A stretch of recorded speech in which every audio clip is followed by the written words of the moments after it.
Құрметті тыңдармандар, сіздердің тыңдайтындарыңыз Құлкерім Елеместің Facebook парақшасынан алынған жазбасы 17 наурыз 2021 жыл. Бисмиллахи-рахмани-рахим. Иә, Серікжан кім? Адамдардың танымына таңғаламын. Мәселе Серікжанда ма, жоқ ол көтеріп отырған тақырыпта ма?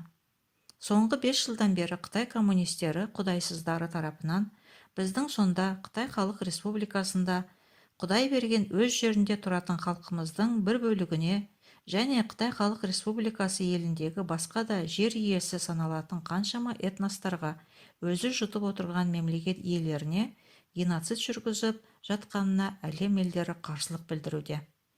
Серікжан сол зұлымдықты әлемдегі бірден бір ашушы, құқық қорғаушы. Ондағы біздің қандастарымыздың да құқығы өрескел бұзылуда. Олар Қытайдың зындандарында жатыр. Қаншамасы жазықсыз өлтірілді. Қаншамасы жазықсыз сотталып кетті. Сотталмағандары жан түршігерлік жағдайдағы қамауларда отыр және ақысыз ауыр еңбектерге жегілуде. Тіпті отбасы күйінде ұсталып, өлтіріліп, сотталып, балалары қараусыз қалғандары қаншама. Оны әлем білді. Міне, осы мәселені індетіп, халық араға дейін жеткізіп, әлемнің назарын бұл ауыр мәселеге аударып отырған Серікжанның бұл ісінің маңызын бір жаққа ығыстырып қойып, Қытайдағы қазақтың мәселесін қайтсек шешеміз дегеннің орнына, Серікжан кім деген күлбетті сұрақты қойып қуалап келеміз 5 жылдан бері. Анау сорлап жатқан қан жұтты халқымыздың бір бөлегінің тағдырымен жұмысымыз жоқ. Бұл не деген бейшаралық өзі? Есіктің алдындағы иті жоғалса іздейді, жәбір көрсе араша түседі басқа жұрт. Біз бүтін 2,5 миллионға жуық қандасымыз қан жұтып, еш себепсіз тек Қытай болмаған үшін ұсталып, өліп, сотталып, ақысыз ауыр еңбекке жегіліп жатса, селт етпейміз. Бұл не деген бауырсыздық? Бұл не деген жоғалу? Бұл не деген жоғалту?